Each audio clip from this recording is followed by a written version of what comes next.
Hey guys, this is IAmGoodOlJM and welcome to the JM Report, coming to you from CSB Studios in Tampa, Florida, the birthplace of pro wrestling. Quite a bit of it wasn't a slow week. Then again, not much going on either, as all eyes on this Sunday's Hell in a Cell pay-per-view, main eventing in a Universal Championship match between Braun Strowman versus Roman Reigns. And as announced this past Monday night on Raw, Mick Foley will be the special guest referee. Kind of in a 20th anniversary, if you will, even though it's off by a couple of months. But I guess in conjunction with Mick Foley's greatest fall, well, twice, from the top of the cell through the Spanish announce table first, and then through the cage itself, landing on top of the ring. Definitely one of those WTF and holy shit moments in pro wrestling history.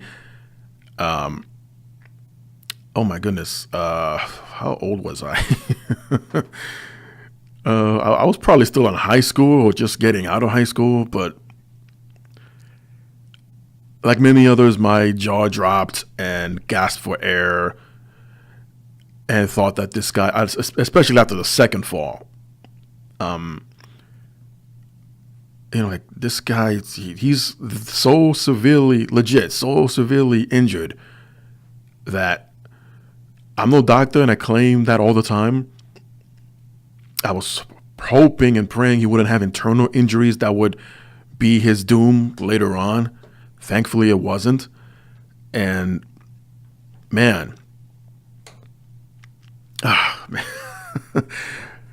And of course, the stories I'm sure many of you heard from different perspectives that Vince McMahon would later on. I actually the day of, I believe, the same night, we'll go to Mick Foley afterwards, and good job, Mick. Don't never do that shit again.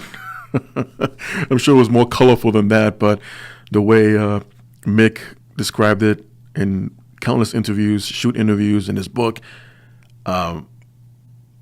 I think maybe I don't remember. I heard the show, but I don't know how Bruce Pritchard addressed it on Something to Wrestle With or something else. Or no, he had two different shows going on at the same time, and the titles were identical almost.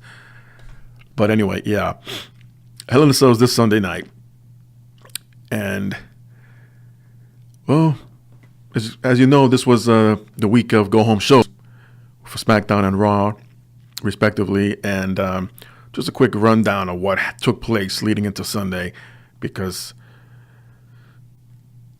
last week on Labor Day Monday,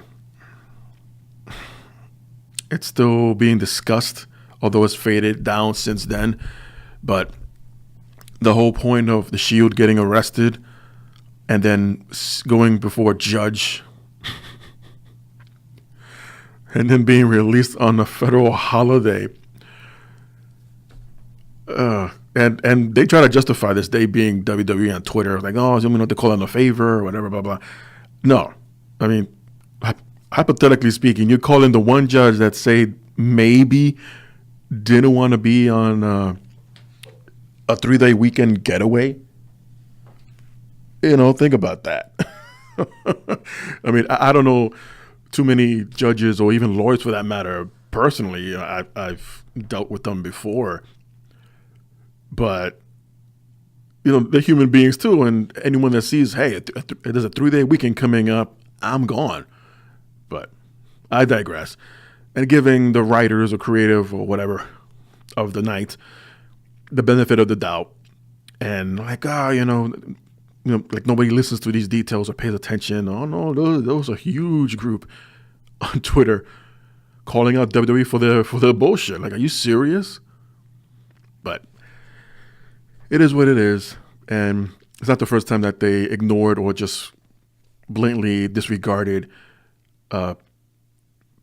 fiction and nonfiction.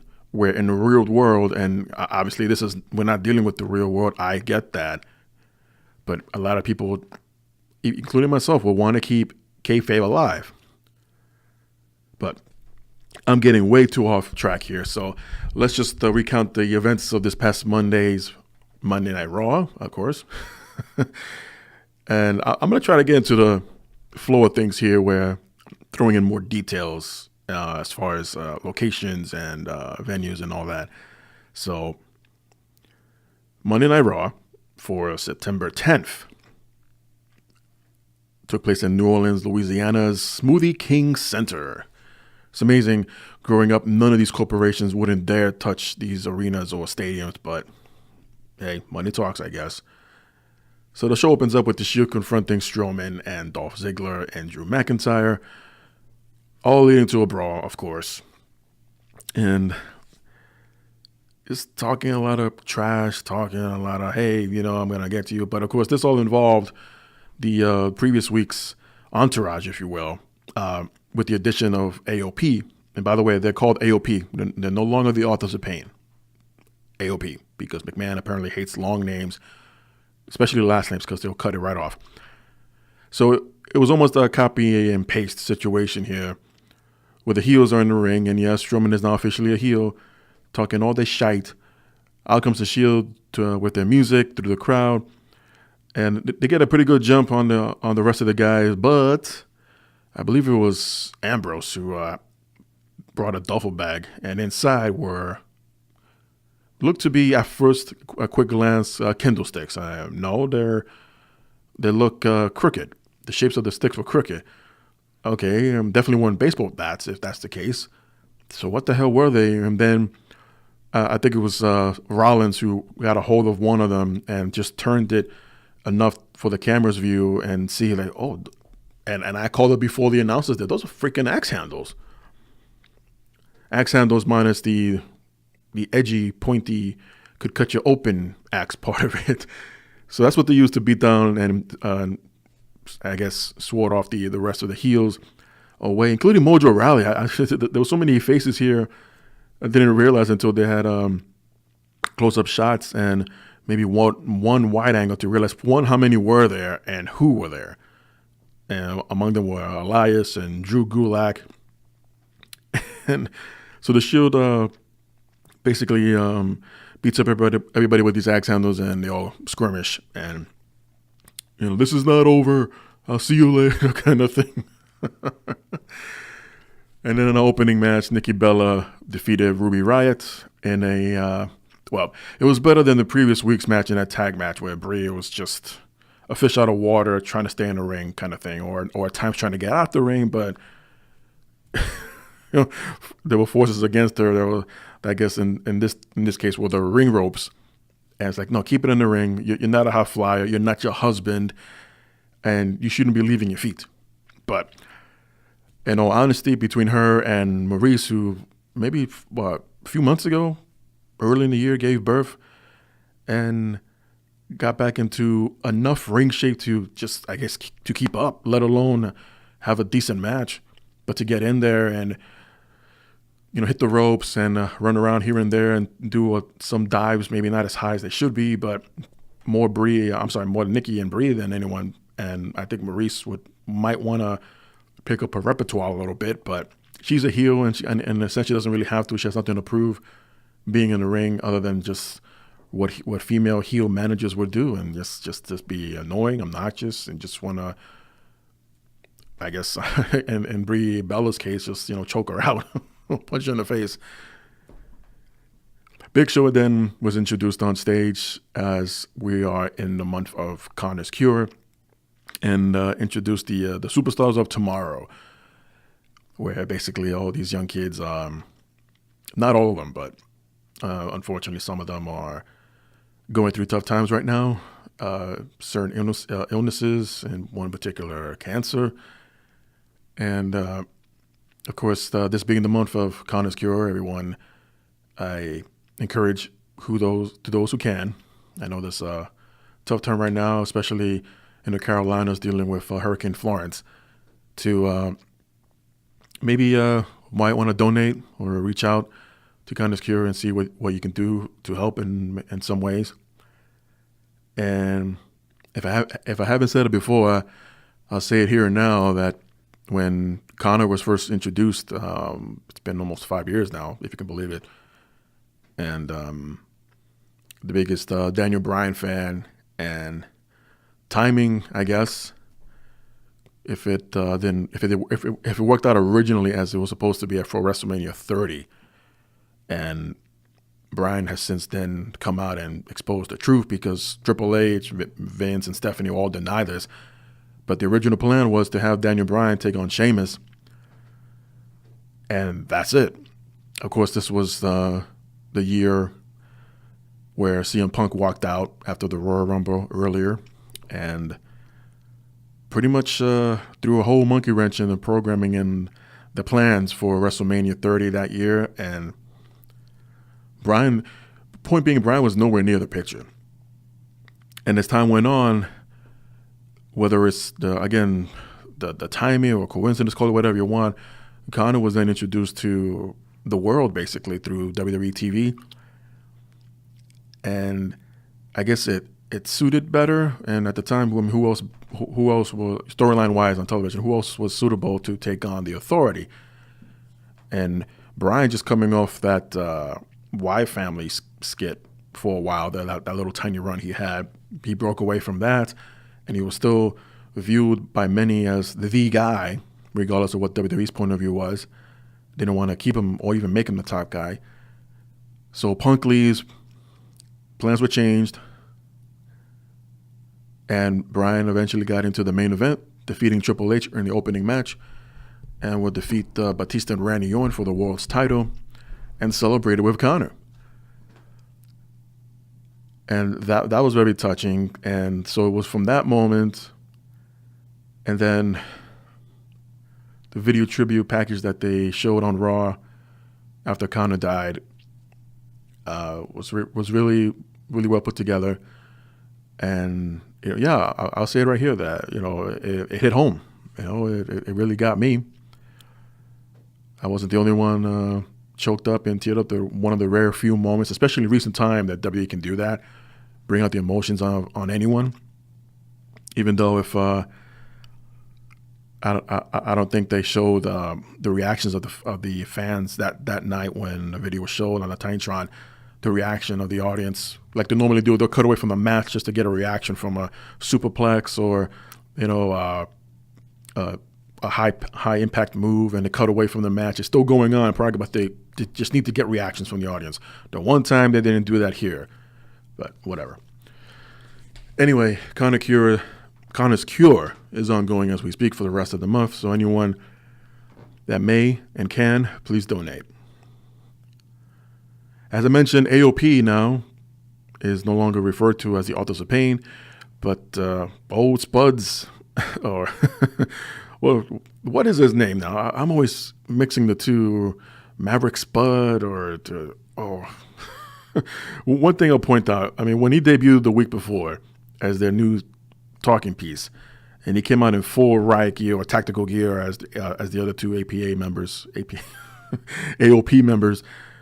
and he just looked out of place, like literally, and many said the same thing. He just looked like a walking action figure with too much accessories that came with it. And then he goes on Twitter talking about the haters getting on him about what he was wearing, that they don't know what they're talking about. And a week later, he's toned it down. Like he's not wearing that oversized vest anymore, let alone a jacket. I think it just came out in a plain old military tank top or whatever the hell he was wearing. But he had everything else. He had the BDUs. He had the MMA gloves. He had the boots. I think the knee pads. He had the rest of that on. But the vest, yeah, it wasn't a good look. And if he brings it back Sunday night or Monday again, whatever he's doing, because I honestly don't follow 205 Live. I really don't.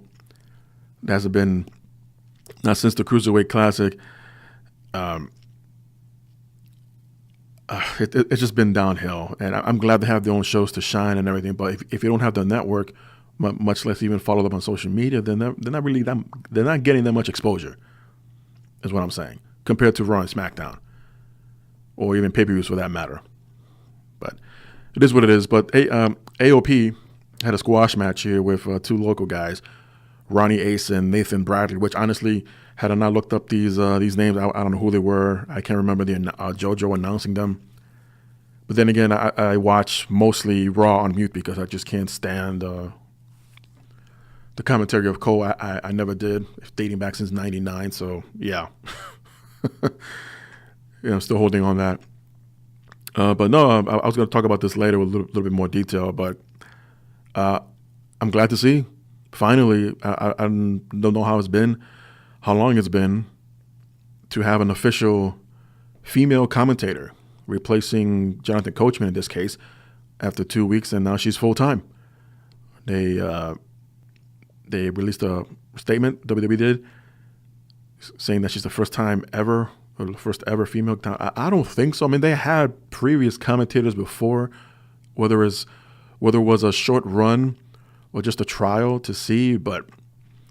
And yeah, people are going to point out, well, Lita was a commentator, and so was Beth Phoenix for a little while, and at least in recent time. But back in the day, there were a few, but again, it wasn't long term. And I guess the first ever full time, I guess, because they're really digging in deep in that bag of first times ever to keep the whole women's revolution relevant, because who knows, and I'll get into that in a little bit with the pay-per-view itself.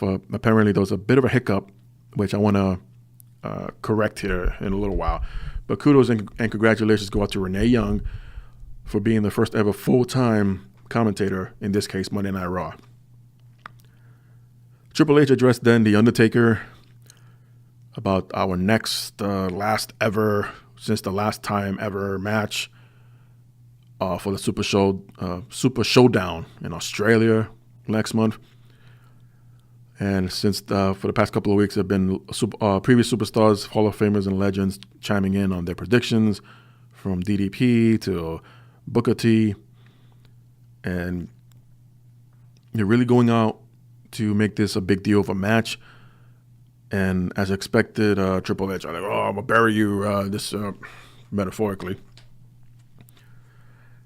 And this is the only hyped up match. I mean, there are a couple of others. I think there was some changes. I believe originally it was supposed to be John Cena and Kevin Owens on a one-on-one match. And I believe now it's going to be some kind of tag match or a three-man tag team, six-man pack challenge, something like that.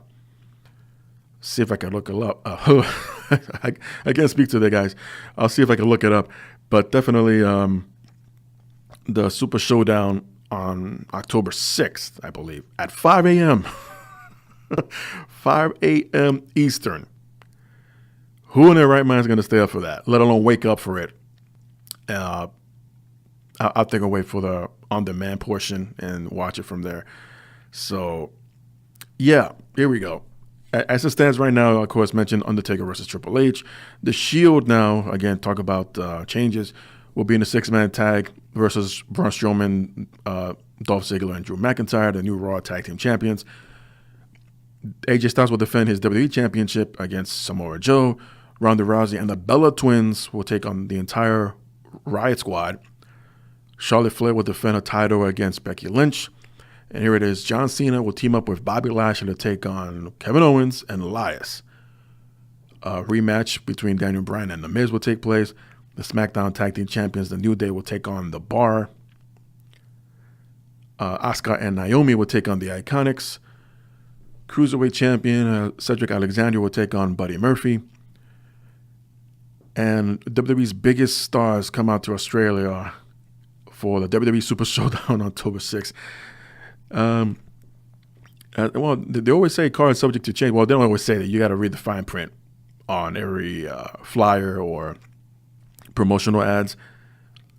And you can't really blame WWE entirely on this. I don't know what this point is when John Cena is trying to tone things down between his in-ring work and what he does for a living now, really, which is acting.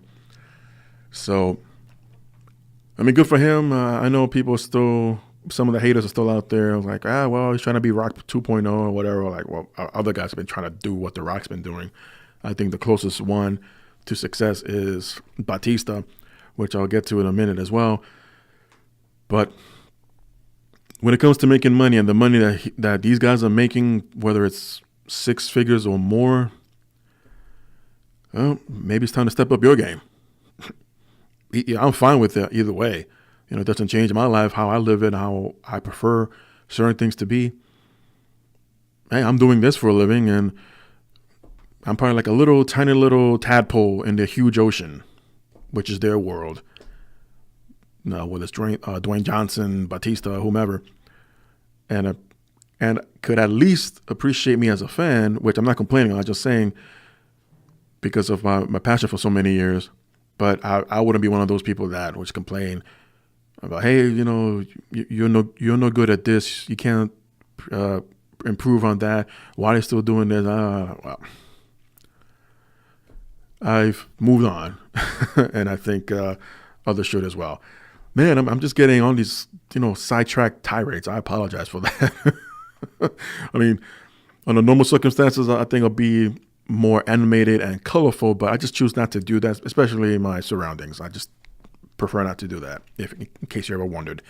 So anyway, the Raw Tag Team Champions, Dolph Ziggler and Drew McIntyre, defeated the B Team, then attacked them after the match. So the B Team is back down the well. This was their one rematch to regain the titles, and it didn't happen. Kevin Owens then attacked Tyler Breeze before the match even started and revealed why he returned to the WWE. Yeah, well, Kurt was out, take a vacation as ordered by Stephanie. Baron Corbin since then has been the acting GM, and according to Owens, he reached out. Well, I'm sorry.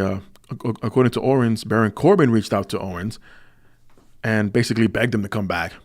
And there was a couple of exceptions, maybe only one, but Owens basically signed a new deal, which is BS.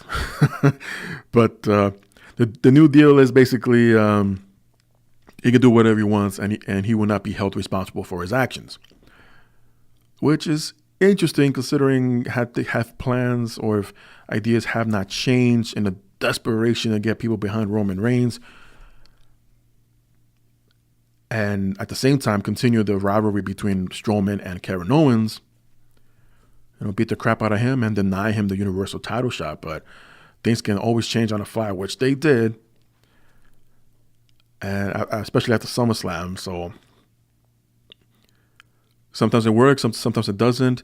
I know people can be impatient for them to get to the point. Like, why was this done? Why was Strowman turned heel? And that took a couple of weeks to explain, even though it was a week later, like, I surrounded my guys, you got your pack, I got mine. But then there was still some confusion even during that promo. So you're heel or you're not? But no, I mean, I got it. I understood it. And, it is what it is, folks. I'm going to end up getting a t-shirt that says that. It is what it is, with my, mugshot in the back shirt. Anyway, in the tag team match, Bobby Roode and Chad Gable, great to see these guys again, but especially Chad. I mean, what the hell, where's he been? Defeated the Surprise, the Ascension, which I can no longer take serious. But it was during a match where Chad Gable is, I guess the story they're going with here is he's overzealous, and he tagged himself in where Bobby Roode was about to go for the glorious DDT, and he's doing his pose, his glorious pose, and from behind there's a blind tag with Chad Gable. He comes in, gives in his finishing move, and celebrates like, yeah, like it's almost like this looks like more like a father and son team rather than Angle and Jordan.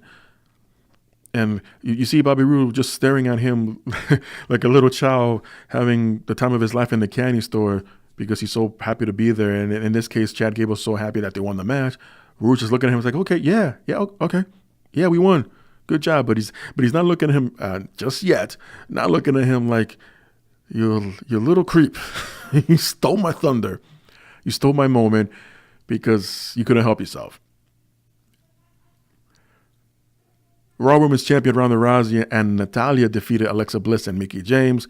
This, of course, all leads into Hell in a Cell, as the story here is Alexa Bliss is injuring Ronda Rousey between her midsection and her arms. And I think even in one moment, Ronda forgot to sell. So Alexa came back and just kicked her square in the stomach and just And just, oh yeah, sorry, I meant to sell that. Sorry. You gotta watch that bit. So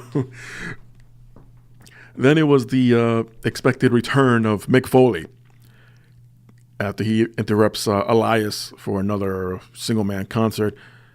Says that he's a big fan of Elias, but that's not good much of a singer.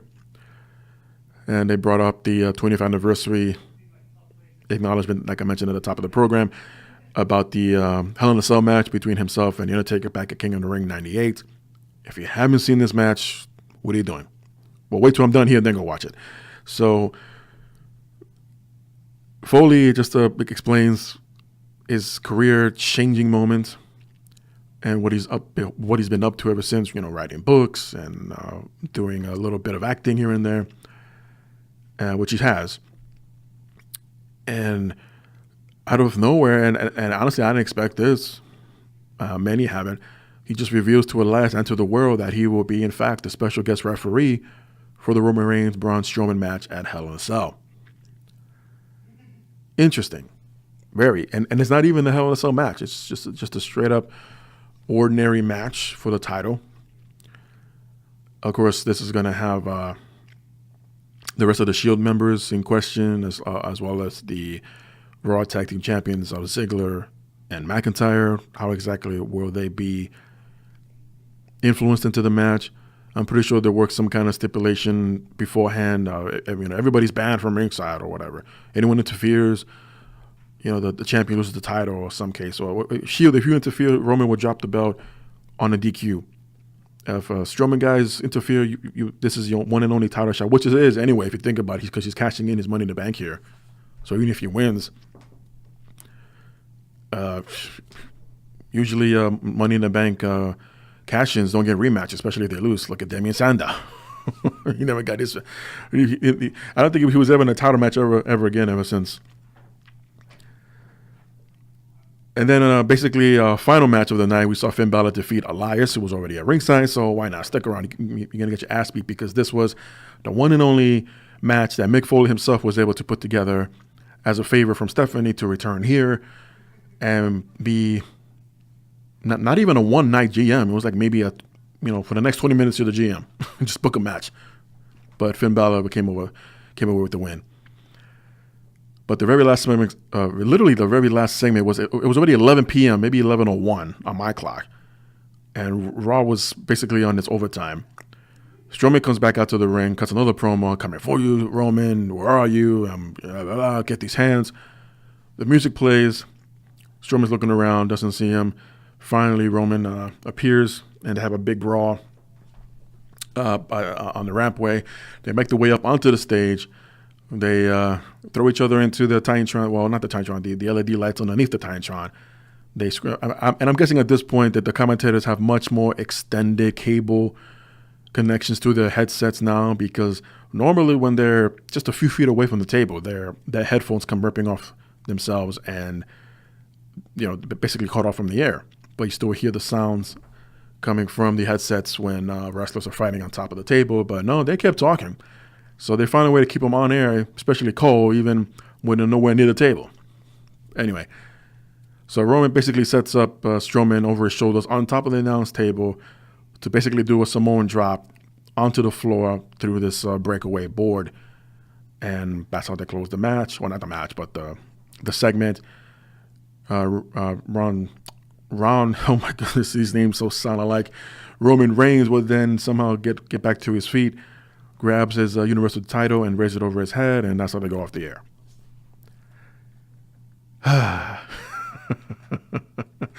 The next night on SmackDown from Lafayette, Louisiana, Cajun Dome. Quite interesting name. I don't know whether I'm not sure what a Cajun is. I probably have to look that up. But it has anything to do with the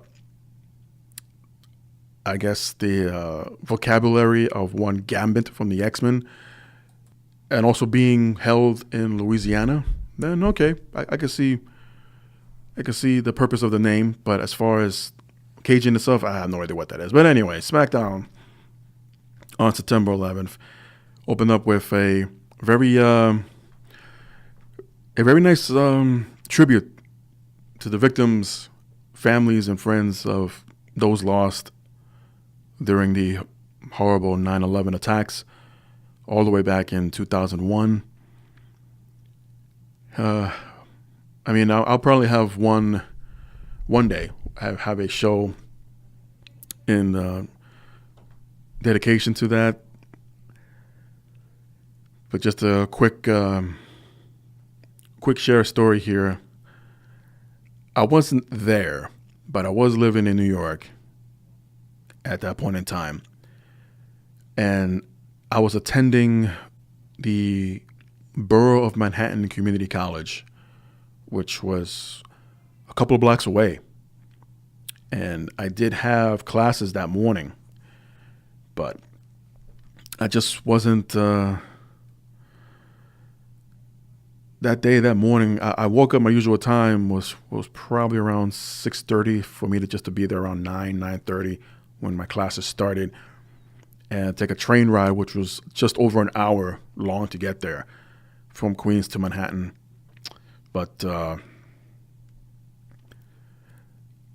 I don't consider myself lucky or fortunate. I mean, I was probably meant to be down there, but between something like a strange feeling coming over me and my laziness, let's be honest, between a combination of that, where I got this feeling, not that something bad was going to happen, just the fact that hey, if you're not up to it, just don't go.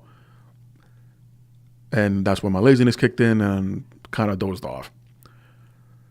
And I was still living at home with my family, and my aunt, who was visiting from Maine, I believe, came knocking on my door, sounding upset, saying that, hey, they're attacking the World Trade Center. And sometimes she, because she doesn't speak English, so I figured that, and at the same time, a lot of my relatives think that I don't understand, or when they explain something to me in Spanish, that I wouldn't figure it out or put two and two together. So there was that. But anyway, I took it as if that either she wasn't knowing what she's talking about, or she was just exaggerating, because when you say they're attacking at that point, before we started watching what was going on television, you're not thinking an attack like that. You're thinking maybe some kind of maybe a riot or a standoff with police or something like that, something out of a movie that you would expect maybe gunfire. So I heard what she said, and I was like, what? It took me like another minute, literally like another minute or so. So I turned on my TV, and this was a time before, big flat screen TV. So I turned on my 27-inch tube TV, and by that time, all the local news channels, all the local broadcast channels, had broke away from whatever they were showing originally, and sure enough, the towers were already on fire. The second plane had already hit, and moments later, I witnessed the first tower fall. Of course, history has changed. I mean, not to forget what you've learned in junior high school and high school in either history class or social studies, but this was definitely the game changer moving forward. And the WWF at the time were trying to figure things out like everyone else is or was, and their SmackDown show, the tapings for that week, that day of, was canceled. So were other major sporting events, other concerts, anything inside a large crowd venue, stadium or arena, everything canceled. Outdoor arenas, all of that was canceled. So it took the words of then President Bush for us to move forward, continue with life, and they will handle the situation.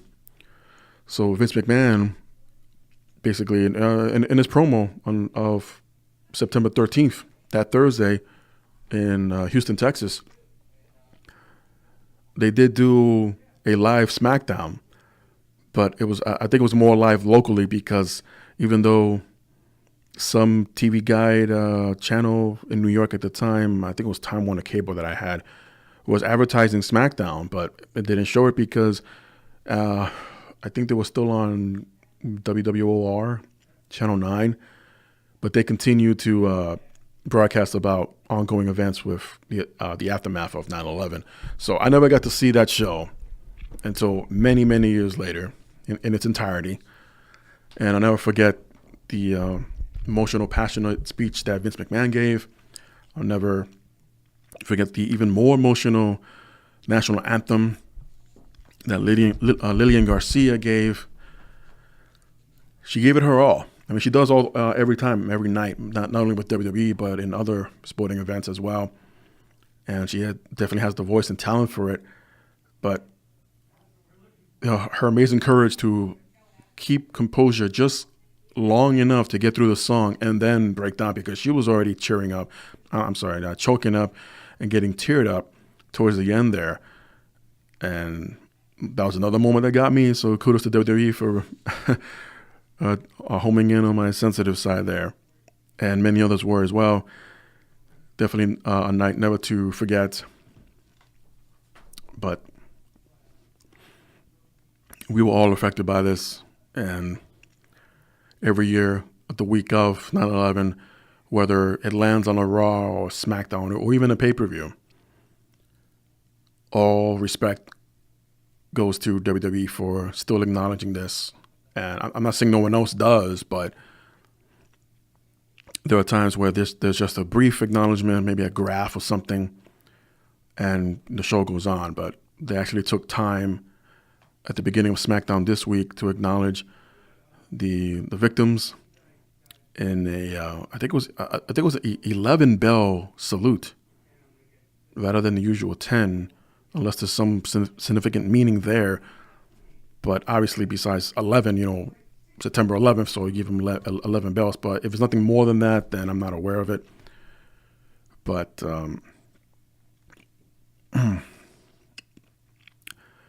yeah, tough times. The show did go on as Jeff Hardy would cut a promo about Randy Orton's upcoming match in Hell in a Cell, and had an opening match with Shinsuke Nakamura. Not bad, but at the end, Jeff Hardy would defeat Nakamura in a non-title United States Championship match when Randy Orton interfered via disqualification. AJ Styles was cutting a promo pre-SmackDown in an empty arena, sitting on the ring steps, and addressed Samoa Joe very, as they described it, very cold-like. And, of course, Samoa Joe is still hitting those nerves on AJ Styles about his wife and family, his children. And if this match, I mean, the previous SummerSlam match was very well put together, but I think it lacked some of the emotion that was already built up, even at that point. It did pick up towards the end, but I think it should have been throughout the match, where AJ couldn't keep his composure and the referee had to constantly remind him of being disqualified, or even take it a step further and bring out the GM page and say, hey, listen, I mean, if you can't deal with this and you can't compose yourself during this match, even if you walk away as champion, there's got to be a few concerns raised as champion that you can maintain yourself in any other kind of match, because you're just too emotionally involved with this, and threaten to have his championship stripped, or even, hell, even on the DQ that he will lose it. I'm surprised I haven't gone in that direction yet. Charlotte Flair would defeat Sonya Deville. I mean, what's up with her entrance, Sonya Deville? I mean, she's no Steve Blackman, and I'm aware she studies and takes mixed martial arts, but I don't know. It's just, I don't know. Charlotte Flair was leaving, and I swear to God, I swear on my grandfather's grave, may he rest in peace, that as Charlotte was leaving the ring and she's high-fiving people, and then she stops, turns around to acknowledge this little girl, either that she missed high-fiving or the little girl was calling Charlotte back. And at that moment, I was like, oh, Becky's in the crowd dressed as a fan. Sure enough, she was right next to the little girl in a black hoodie and sunglasses. She punches Charlotte, who hits the floor. And then Becky reveals herself. She's wearing a wig, too, and you didn't really notice until she pulled the hood back. And I just want to say, as it may sound, whatever, but Becky Lynch as a brunette looks hotter than she does now as a redhead or an orange hair or whatever.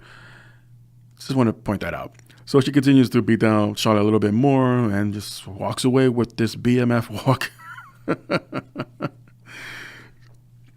Who was it? Was it Carla or Kayla backstage trying to cut an interview with Becky, who wasn't having any of it, just took the microphone away and just walked off. Continue with her BMF walk. Rusev and Aiden English would defeat the Bar in this another in many this year, this mini tag team tournament to determine the new number one tag team contenders for the New Day's tag team titles at Hell in a Cell. So Rusev Day will take on the New Day. 2 holidays clashing here, folks, at Hell in a Cell for the SmackDown tag team titles. Where is the Bar going from here? Who knows? Ironically, I think it was the very next day that, sometimes you just can't help it, and it's social media. So Rusev posts a picture on a plane, and it was on Instagram, where he was sitting right next to Sheamus. And Sheamus, I guess they were trying to still keep in character, but still, it's, if you want to keep kayfabe alive, just ask Hacksaw Jim Duggan and the Iron Sheik. But at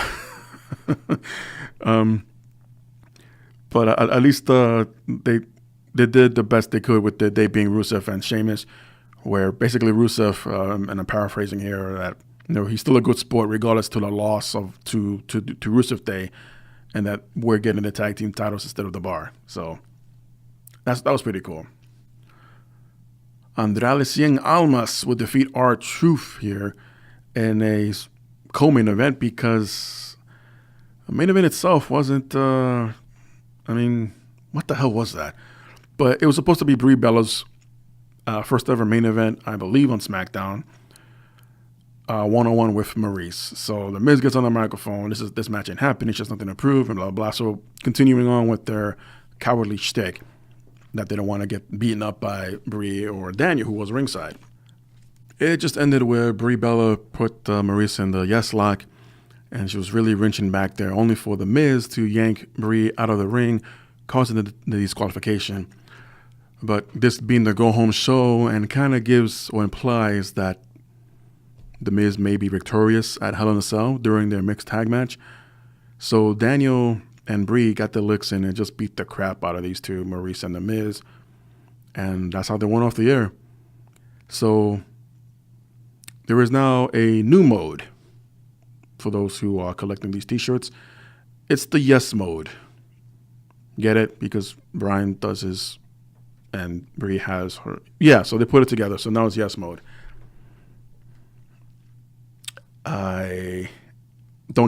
I'm kind of like Vince McMahon here, out of touch, or just doesn't get it or goes over his head.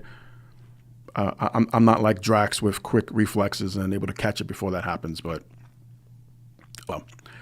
So this all leads to this Sunday's Hell in a Cell. And the lineup is as follows, in no particular order, as listed on WWE.com. As I mentioned earlier, this more than likely will be the main event, as Universal Champion Roman Reigns defends against Braun Strowman. And it will be a Hell in a Cell match, as I stand corrected here. Too many references to Hell in a Cell that the fact that it will be a Cell match, again, over my head. Reflexes fast enough. WWE Champion AJ Styles will defend against Samoa Joe. And I'm trying not to give predictions here. Well, I might as well. For the Universal Championship match, I'm going to see some kind of fluke finish where Strowman. Then how can it be some kind of fluke finish? Because there isn't no DQs or countouts. Anyone can interfere. But again, I'm expecting some kind of last-minute stipulations the day of.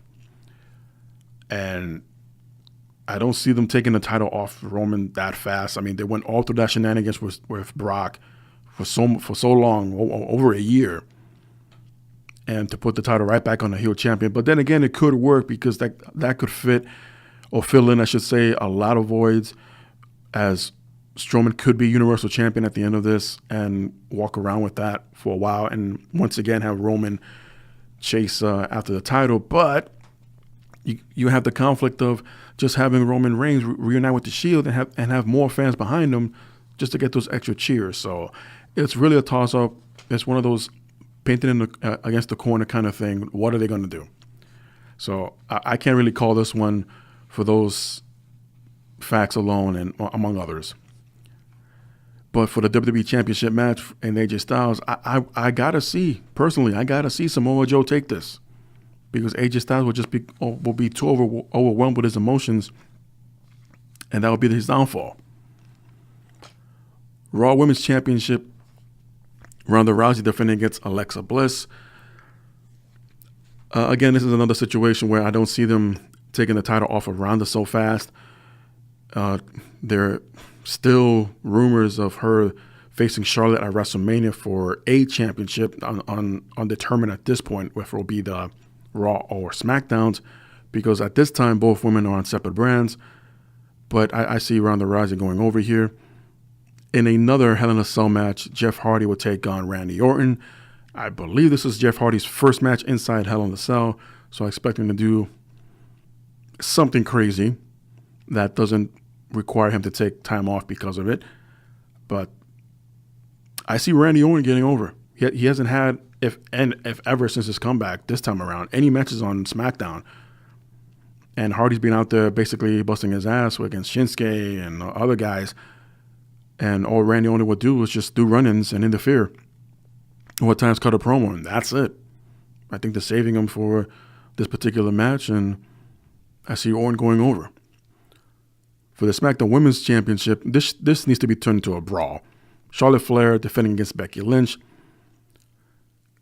What makes sense is to put Becky on top as champion, because she's getting more and more support as weeks go by. Charlotte is getting the opposite reaction that I know that they're looking for. Common sense, yeah, make Becky the champion.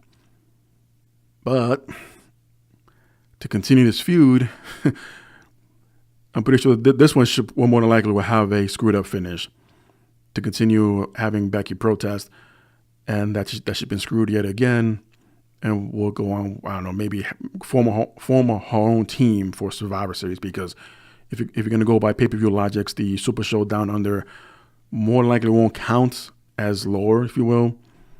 But heading into Survivor Series, I think will be the final nail in the coffin, have their one more championship match, and Becky should take it there. Mixed tag team match, as mentioned earlier, Daniel Bryan teams up with his wife, Brie Bella, taking on The Miz and his wife, Maurice. I mentioned The Miz and Maurice might take this one simply because of how SmackDown ended. Okay, they got what they wanted. Daniel finally got to punch Daniel finally got to punch The Miz in the face. So what's really left, besides not having too much interactions, if you will, between Maurice and Brie? If anything, the men will carry this. And I only say that because of lack of experience. So before you send those hate comments towards me. And we've seen how Brie Bella has been in the ring recently. Maurice, if anything, the cup of tea she had this past week on SmackDown. So they're not fully experienced. They're trained, but experience is a different story. And they've been away from the ring way too long. The free agency that she has between her sister Nikki on back and forth with Raw. Still, I mean, we saw that. And if anything, they're probably going to tone down her ring time anyway between Brie and Maurice. Because of that, Maurice is going to suffer. But the Raw Tag Team Championships of Dolph Ziggler and Drew McIntyre be defending against the Shield of Rollins and Ambrose. Of course, this would make some reminiscing sense of, at the time anyway, of having all Shield members as champions. I believe it was, at the time, Dean Ambrose as U.S. champion, and it was Rollins and Reigns as tag team champions. and the Shield basically ruled the kingdom for a while there. To do that here and have everybody have a fruit roll-up championship for visuals and for the sake of reactions, yeah, have Rollins and Ambrose be champions here. Have Roman Reigns retain somehow against Strowman. And then the next night on Raw, you see everybody with red championship belts. Dressed in black, tactical gear. Makes sense. Anybody? No? All right. For the SmackDown Tag Team Championships, it's New Day taking on Rusev Day of Aiden English and Rusev himself. Apparently, there are still tickets available for Hell in a Cell. No mentions of any kickoff matches, but I'm sure we'll find out again the day of. So that's Hell in a Cell. I will have the review of Hell in a Cell next week on the JM Report here. But for now, let's get into other random stories from around the world of pro wrestling. CM Punk recently spoke to Jeffrey Harris of 411 Mania and talked about many topics between MMA, comics, life in television. But one particular question that was asked was a potential MMA fight again. But Punk went on to say that he doesn't know, but he's focused on this movie right now, a horror movie with himself and AJ Lee, his wife. You'll have to ask him when he wraps with that, which is in a couple of weeks. CM Punk is 0-2 in his professional MMA career with UFC. I think it was something about a year and a half, 2 years between matches, so there isn't a far cry to see him back in the octagon anytime soon. But still, the fact that he will fight again, or even considering, I mean, he didn't deny it nor confirmed it, but the fact of the possibility, yeah, man, definitely all the respect in the world for that. So I mentioned earlier Drew McIntyre and Dolph Ziggler, and that a couple of weeks ago, the Revival was set to be in a tag team championship match at the time against the B Team, who were the champions, on Raw. So PW Insider's Dave Scherer, if I mispronounced that last name, I apologize, but he asked the fans, or his subscribers or his listeners, if you will, what was your take on the Revival getting pushed aside for Ziggler and McIntyre? They have been building, they being WWE, rebuilding the Revival, backups in recent weeks, and they were made to look like garbage. And really, I thought, Dave would go on to say, a lot of things on September 3rd and August 27th episodes of Raw seemed to hotshot booking and made little sense. The Braun turn and the Shield reuniting both seemed forced just to take heat off Reigns. He covered this one audio, this part of the story on his audio portion of the show as well. And it stinks that both the B Team and the Revival became afterthoughts because WWE needed to elevate two guys to be with Braun Strowman so that they could face with the Shield. Dave thinks that Dolph and Drew deserved that elevation. He just wishes that creative could have planned a long-term so that they could have protected the guys that got swapped on Monday, this being a couple of weeks ago. Well, we've heard it plenty of times. There's a story being told, and you just got to keep watching in order for it to make sense, for all of it, any of it to make sense. You got to watch it towards the end. This coming from the same company that somehow found a way to have a judge called up as a favor to appear in court to have the Shield bailed out, not arraigned, on Labor Day. I don't know about you, but this way of thinking, this logic, obviously it's completely different. Where it comes from exactly, I have no clue. But the fact that creative or Vince himself or anyone else that's side by side with him when it comes to these final decisions and say, yeah, that works, yeah, that makes sense, completely, I mean, delusional is not even the right word here anymore. Hell, not even the term out of touch. It's a completely way of thinking. And because they believe in it, or it's something they've done for such a long time, that there's no way others being the fans, that is, another part of humanity, will eventually get in line and go along with your way of thinking or logic. No, that hasn't happened in years, and it probably never will at this point. But if you want to face reality and look at it from that point of view, it's no different than when I was growing up, watching the Attitude Era, the Monday Night Wars, and the advent of, I guess, the Ruthless Aggression Era or whatever, how short-lived that was. And then the Reality Era. Again, I think that was even a shorter lifespan. The audience has always been focused on children. So I don't think they keep track of generational groups of people, and that there's been 10, 15, 20 years passed by. They're all grown up now, so they probably won't understand what we're trying to do, and that the demographic audience has always been the younger people, the younger audience, the teenagers, the little kids, because a lot of the merchandise is basically surviving on that. And yeah, so including myself, we I guess the question is, what does that make us? We know full well that none of this makes sense. Kayfabe is out the door. It's no longer pro wrestling.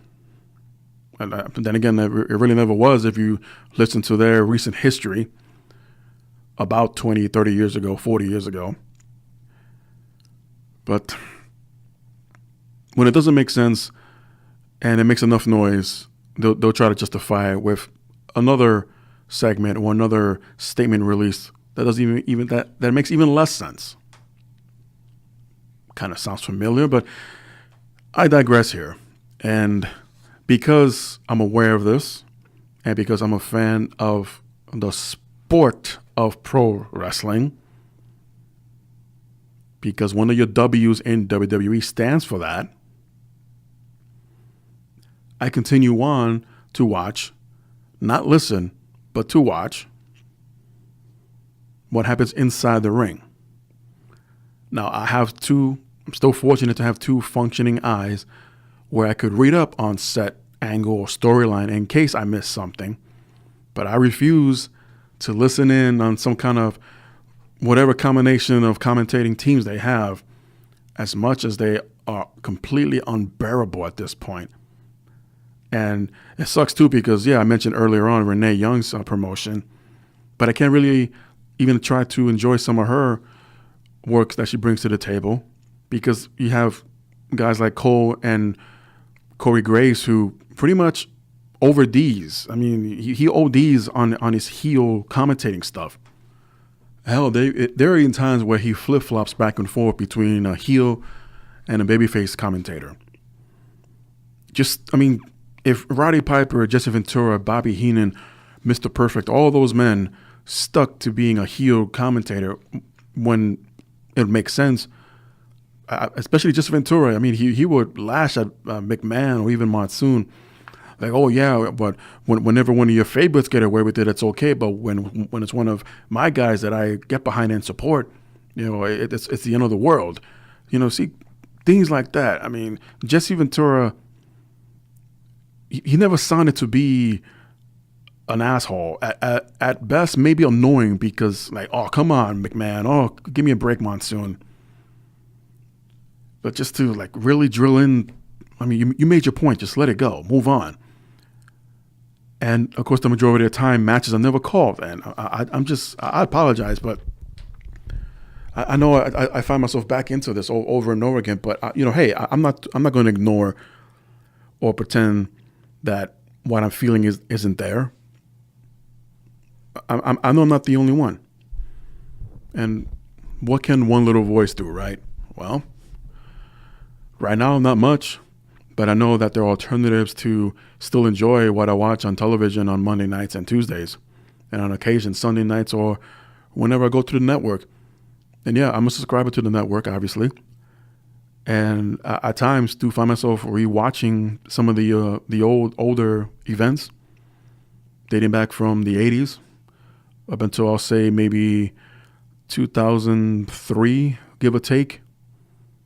I'll say around the time there was the second brand split or the draft up until that point. And from there it was all downhill. And if anything, it's for me, forget about storylines not making sense or logical sense.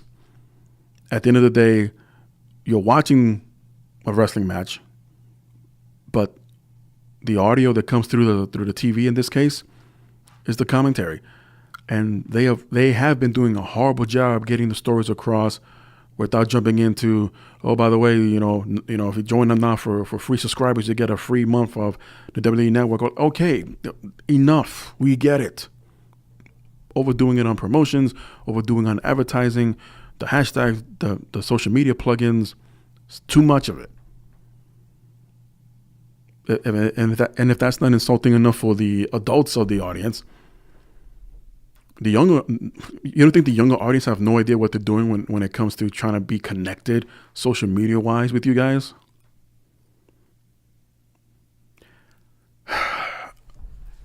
I'm going to move on because I don't want this going into my studio time here. And then I'm going to be looked at as the heel for not paying attention to my cues to go home, literally. And I'm still in here doing my session. Comicbook.com has confirmed that Chris Jericho will be appearing on Talking Dead this coming weekend after the conclusion of the latest episode of Fear the Walking Dead. I'll tune in because, one, I'm a Chris Jericho fan, and I'm a Walking Dead fan. I couldn't really follow Fear the Walking Dead. I think I think there's been way too many similar TV shows going on at once, but either way, I think I'm even going to tone down after this upcoming season of The Walking Dead itself. I think it's season 9, and it's been already announced that this would be Andrew Lincoln or Rick's final appearance or final season with the show, and more than likely Daryl will pick up the slack. But depending how it ends for Rick, and many are pointing to the obvious type of ending, but for me, depending how it ends, I more than likely will stop watching the original Walking Dead TV show after season 9. Can this man choose his words any more carefully? I mean, I know I try to. But in an interview with TMZ, they talked to the NWO about their reuniting show coming up in October. And they spoke to Hulk Hogan in particular. And a question was raised about NWO versus The Shield. Hulk Hogan said that he would murder The Shield. And should they ever step into the ring with them being the NWO, pronouns, pal. Of course, Hogan go on to say, of course, I'm sure this was just hyperbole for the NWO Too Sweet reunion tour. And Hogan's full statement about the Shield is, we would murder the bums, brother. We would kill them. I used to wrestle with Roman Reigns' dad, Sika. You've seen pictures of me holding Roman Reigns as a baby. Come on. We taught them almost everything we know. This man continues painting a beautiful portrait, and knowing that even though he's back on a website of a Hall of Fame, and I'm pretty sure there's a snowball's chance in hell that something like this would ever happen. Again, cool visuals, a tremendous callback to definitely not forgotten, but definitely been a while since you've been around faction of the NWO. And what purpose other than maybe dominance or, before there was a Shield, there was an NWO, but that could be said about any fashion after the fact. But point being, I think Hulk Hogan should try to choose his words more carefully. Whether he's in character or not is irrelevant. But murder will kill him. You don't hear that today in promos, do you? Even when they were non-scripted. But according to Mike Johnson of PW Insider, the WWE is looking to book the Lincoln Center venue for its use during WrestleMania weekend. The Lincoln Center is a venue that houses the Metropolitan Opera House, and it's a short distance from the Barclays Center. Since opening in 1955, it has never been hosted to any kind of professional wrestling event. It's very possible that this could happen on the stages of being used for the Hall of Fame, and they might be soaring off Madison Square Garden for anything for WrestleMania weekend, because MSG is booked, as we all know, for the G1 Supercard. But at this point, it is just speculation on Mike Johnson's part. I think that would be a cool idea. I've never been to the Lincoln Center itself, although it's one of those iconic landmarks in New York. But for the purposes of the Hall of Fame, I say, yeah. They've been there and done that with Madison Square Garden's Hall of Fame ceremony. And to do it the night of, because their G1 show is the day before WrestleMania, and of course the Hall of Fame always takes place the day before WrestleMania. So MSG is out. Even though there are rumors that, not rumors, okay, fact that Vince McMahon is meeting, or if he hasn't already, with MSG officials. And one of the topics will be about this G1 show. Now, I don't want to make any bold predictions or promises here, but if the idea is that McMahon is going to meet with these MSG officials to push out the G1 Supercard in favor for the Hall of Fame at the Garden, Vince McMahon will be the biggest, lowest scum that there is. And we've had quite a few in recent years, but at least when it comes to the business and the world of professional wrestling, yeah, he will be universally hated.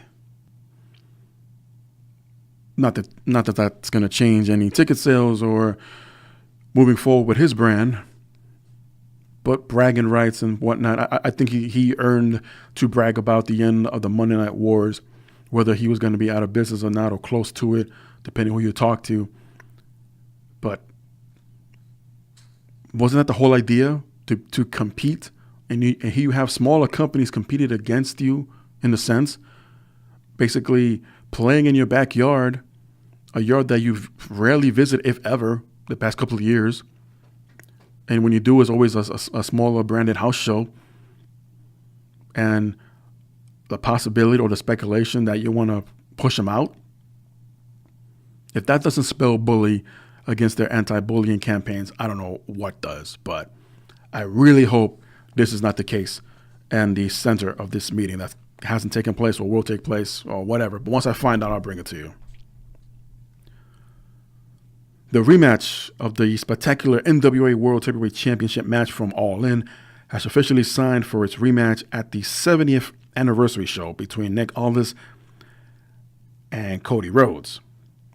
Nick Aldis defeated Doug Williams during the Wrestling MediaCon this past weekend to reestablish himself as the number one contender for Cody's championship, and the match will be streamed on October 21st live on Fight. I'm going to be tuning in for this one. And yeah, it's some more details about Renee Young's promotion. So after 2 weeks of subbing for Jonathan Coachman, Renee Young will join Cole and Corey Graves at the Raw commentating table full time. And the WWE has released the following statement. Starting tonight, this past Monday, Renee Young will be the first woman to join the Raw broadcast booth full time. She will now bring her unique voice and perspective to the longest-running weekly episodic program. Gee, here we go, that language again. Renee Young joined the WWE back in 2012. Really? I thought it was much. Sure. Wow, time flies. and has served as a backstage interviewer and commentator on Raw, SmackDown Live, and NXT. She is currently part of the Mae Young Classic commentary team, and a corresponding press release was also issued by WWE that noted Jonathan Coachman will now serve as host of WWE Network's kickoff shows and other content presented on their social media app. Coachman will start his new role this Sunday when he joins Booker T, David Otunga, Sam Roberts, and Peter Rosenberg before the WWE Hell in a Cell pay-per-view. So, not too bad. I guess everyone wins in the fact that everyone's still working with WWE, and they're cool. I think even Coachman put out a positive tweet about the promotion for Renee Young. But what is the exact purpose of this? Beyond, at least my idea, beyond of just having a woman's voice on commentary during an evolution period, during first ever this, first ever that for women. Anything beyond that, I don't know. I can't even take a shot in the dark as to even other times where quote unquote Jonathan Coachman was put on assignment and Renee Young will step in, or someone else usually will step in. But who made this a call and why exactly was Coachman pushed out? Who knows? Maybe the truth one day will come up. But for right now, everyone's getting along and complimenting each other. So it's all good. There have been rumors swirling that WWE is looking to open its pockets in an effort to sign an impending all-in factuated free agents.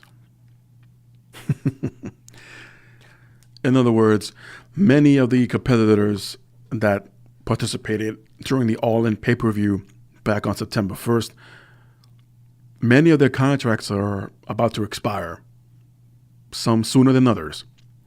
So what I was able to do was come across many said names, and even some current WWE superstars as well, as they would keep popping up on search engine results, and a lot of them quite interesting.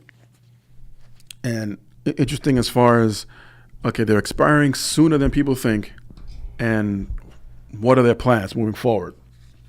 So here's a list of current WWE superstars' contracts that are expiring the most soon, the most latest expiration dates, if you will. Mauro Ranallo, he's good through June of 2019. Kevin Owens, who announced earlier in the year that he signed a new 5-year deal. Of course, that would end on April of 2023. Paige is good up until sometime in 2019. Big Show's expires on spring of 2021. Mandy Rose in late 2020. The Miz in 2022. Stephanie McMahon as a on-screen talent expires next October 7th of 2019. Mojo Rawley expires on 2020. And Dr. Christopher Amon, who lost the trial against CM Punk back in the summer earlier this year, his expires next month. Interesting timing. Over at New Japan Pro Wrestling and Ring of Honor, respectively, we have the Young Bucks. His contract expires at the end of this year. Kenny Omega expires upcoming January of 2019. Jim Ross, who signed with Access, expires also in January, along with Josh Burnett. Jay Lethal has his contract expiring at the end of this year, as well as Shane Taylor. Kota Ibushi is working freelancer, so he's going to be literally an enigma. Over at Impact Wrestling, Moose expires, his contract expires on July 2020. Over at Lucha Underground, you will see at the end of Season 4, Pentagon and Phoenix has a Season 4 out clause. If I'm reading this right, once the end of Season 4 is concluded, they're free agents. And over at MLW, we have Shane Strickland. His contract expires on June 2020. Now, again, the majority of these names I mentioned, with the exception of the WWE names, did partake at All In. And ironically, Cody's name was never brought up. I guess, I'm assuming there might have been some kind of contract expansion, whether it happened right before or after he won the NWA's championship. But Coney, the Young Bucks and Kenny Omega, once again, it's more Kenny than the Bucks, are once again approaching that time of the year where between Royal Rumble and WrestleMania, will they jump? They are at this point nothing more but a hot commodity, including Cody and many others that I mentioned. But I think if it were to happen, these rumors to be true, that the WWE will go after the bigger names of the list. No disrespect to everyone else, because they've all been proven hot commodities in their own respective way, including Jay Lethal, Ibushi, Moose, Pentagon, Phoenix, and others I mentioned. It's almost like, well, it's almost what's the term I'm trying to use here? Maybe well, I guess, yeah, it's almost expected that to at least negotiate with any of these individuals or tag teams to get them to come over to WWE and see how things go. And if that happens, then the other question is, well, will they run through NXT and then jump to the main roster a year or so later, or straight to the main roster? Personally, I say for most of these guys mentioned, go through NXT. If that's their passion and their biggest dreams, if you will, to work in WWE, basically get their feet wet a little bit, get the customs and get used to their different ring, and I said it I say it all the time here.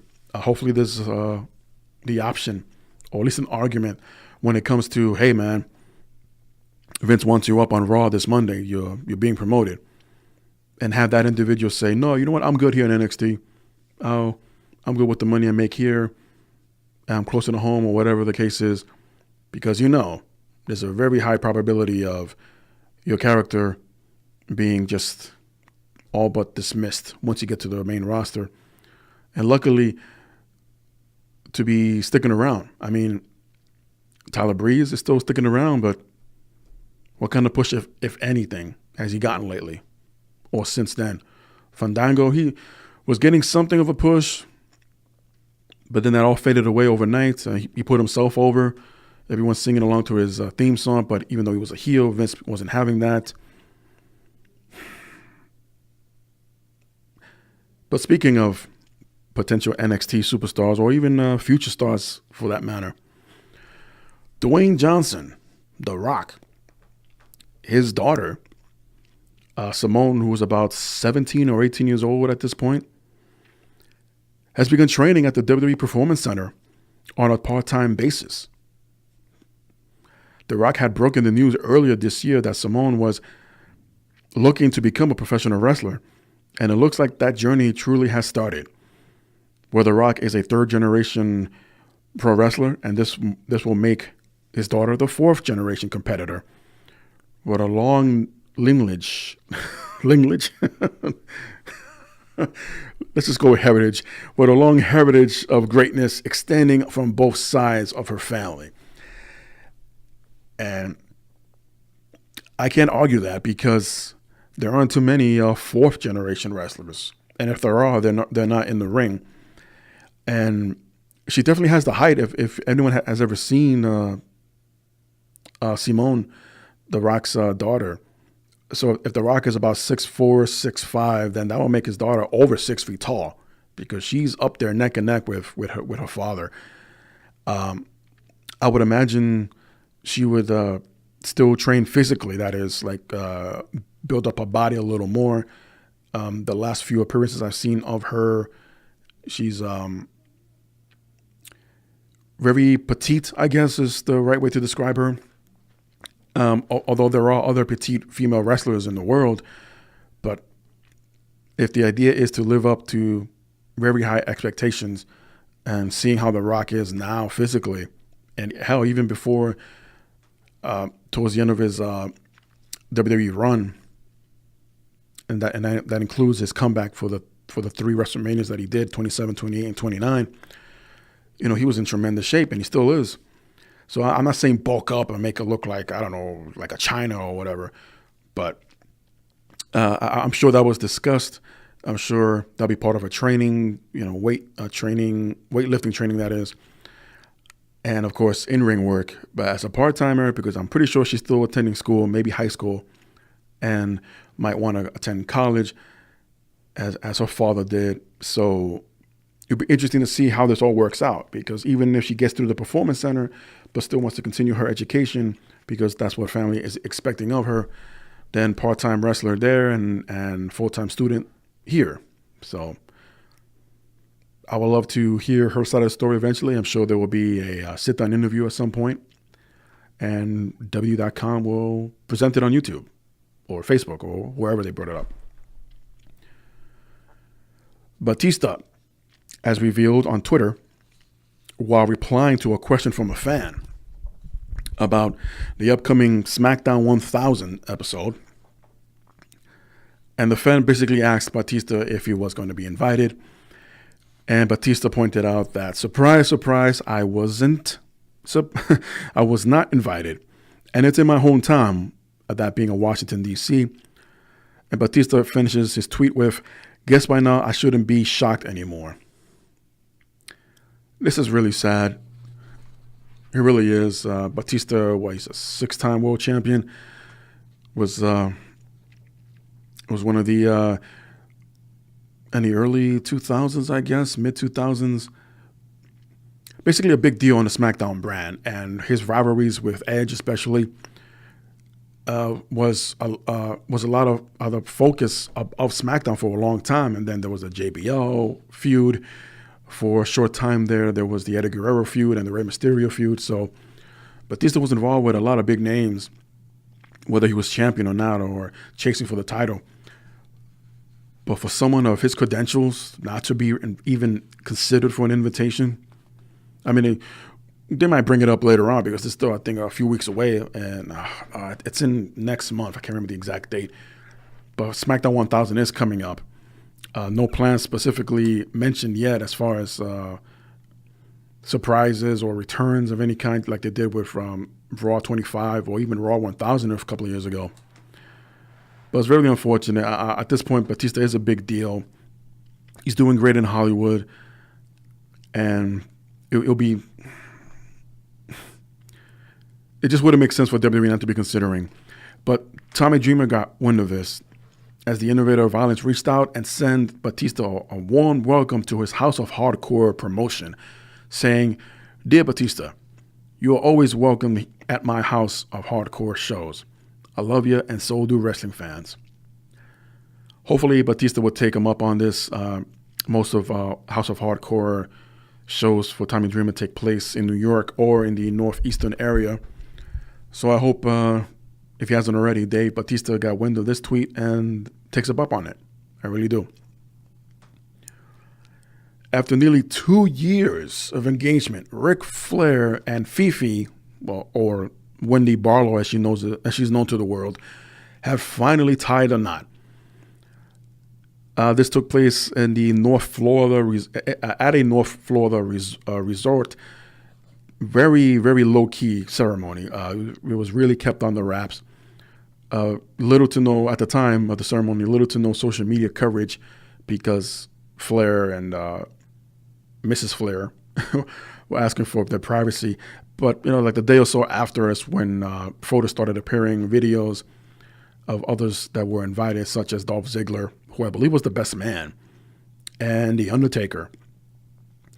So Ric Flair and his longtime girlfriend, Wendy Barlow, reportedly married in a ceremony earlier this week at a North Florida resort, as I mentioned, and really married in a low-key ceremony that was also attended by The Undertaker and Dolph Ziggler, who walked Wendy down the aisle. So, yeah, I was right. This is the 5th time Flair has been married. The couple has been engaged for the past 2 years, and that's amazing. What held back the actual marriage, I'm not aware of. But, Flair's gone through a lot the past couple of years with his health scare. He lost one of his sons. and the concern of not too much, but as a parent, there's got to be concern of Ashley, or that being Charlotte Flair's career ongoing, and basically going along with the ride that Charlotte Flair has put together herself as champion, as the next Flair that will more than likely be the next 16-time champion.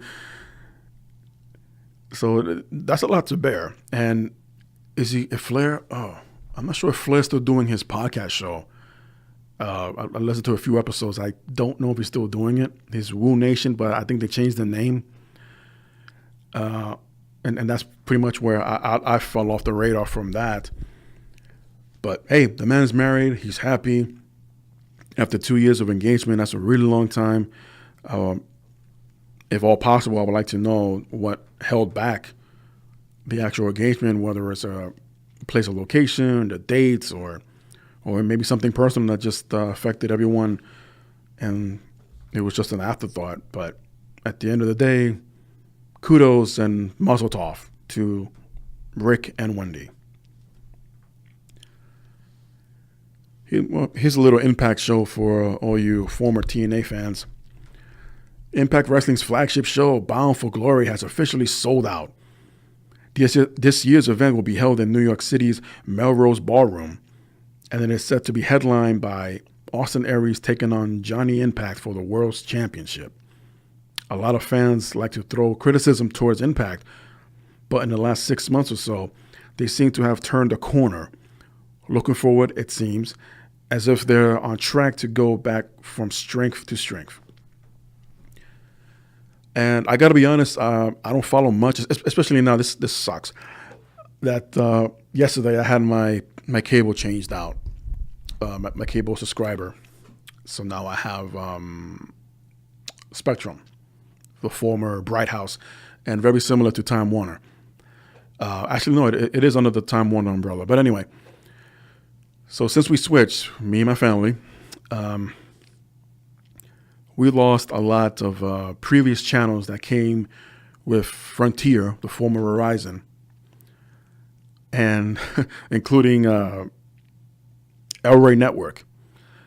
So I will no longer be able to watch Lucha Underground. And not Paramount. Oh my goodness, who's hosting the Impact? Right. Well, whichever network that showcases Impact Wrestling on cable, whichever channel that is. Yeah, I don't have that anymore either. So I would probably have to catch it up on some kind of streaming services the next day, or maybe later on the same day of, to even know what's going on. Or like I said earlier, I could just read up on things and be aware of what's happening. But point being, good news and kudos to Impact Wrestling, trying to get back into the flow of things under different management, under hopefully supervision for the better, because they survived this long. They're still relevant to a degree, at least enough that people still acknowledge them of their existence. So they're doing something right in that front. And to sell out one of their flagship shows, as mentioned, their pay-per-view, that speaks volumes within itself. So hopefully they won't get too overzealous and try something bigger next time. But, let's take baby steps from now and see where it goes. On the Wrestling Observer, this is where I wanted to clarify a few things about WWE's Evolution pay-per-view and their ticket sales. But and also end with this particular story. The Wrestling Observer's Dave Meltzer was asked on how the all-female WWE Evolution pay-per-view was performing in terms of early ticket sales. They will go on to say that they've sold about 7,000 tickets so far, and about 2,400 of them were sent to scalpers or went to scalpers. So I wouldn't call it bad. The building will probably end up full when it's all said and done, but it's not nearly as hot as a hot ticket as I expected. and secondary market is not strong at all. It's much lower than most pay-per-views. I thought it would be heavily pushed because he thought it would be bigger. And in fact, that's not the case. It's not a hot ticket at all. It's not a flop, but it's definitely weaker than probably any pay-per-view this year in a long time for the WWE.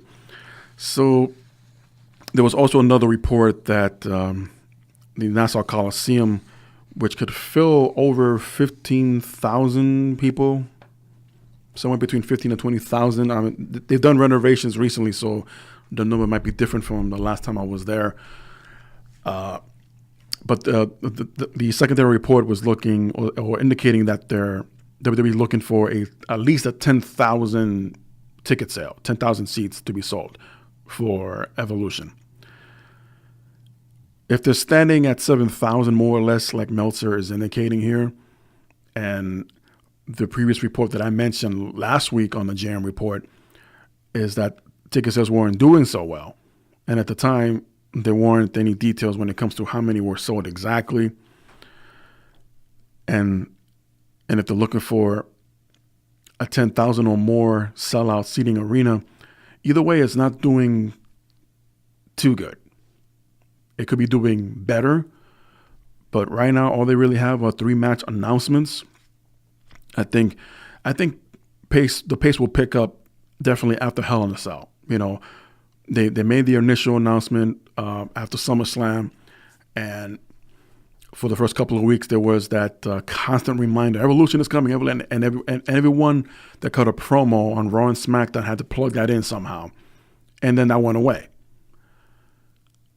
So if anyone ever got back to Vince and say, hey, these ticket sales aren't doing so well, okay, let's just finish up with Hell in a Cell and then go back into shoving it down their throats until it's over. And I made mention to this to another colleague of mine that, and I might have mentioned it here last week as well. If ticket sales don't improve, or Evolution itself, regardless of how many people are in attendance, doesn't deliver as a show itself, then this will probably be the only Evolution pay-per-view that WWE will ever have. And that's very unfortunate because I think this was supposed to be, or should have been, like the biggest thing that the women's division could ever do, at least on WWE's point of view, is to have their own pay-per-view. I just rhymed there. So for this sake, I really hope it does work out. I think a lot of those women on their division have been busting their asses for a very long time, and to be not so much be treated as equals, but to be recognized as much as the men are for their accolades, and whenever history was made, or how many multiple champions are there, and this and that, all points in between, then a pay-per-view acknowledging those accolades should be the ultimate prize. It should be the ultimate, hey, you've earned this. You deserve this. Clap, clap.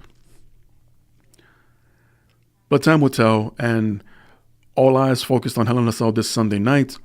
I will be here next time for the follow-up episode of JM Report to bring you the reviews and aftermath of Raw and SmackDown. Who are new champions? Any surprises? Any swerves here and there? And of course, updates of all this week's or next week's coming pro wrestling news that I will bring to you. Again, a bit of a slow week this time around, but there were some very interesting stories I wanted to share with you guys. So until next time, IAmGoodOlJM here. Thank you for joining me. If you haven't already, to like this video, place a comment below. And of course, you can always follow me through our social media as in the description. So everyone, take care, enjoy your weekend. And for those out in the path of Hurricane Florence, be safe, and prayers and thoughts are with you. Good luck. Until next time, it's IAmGoodOlJM, and I'll see you next time.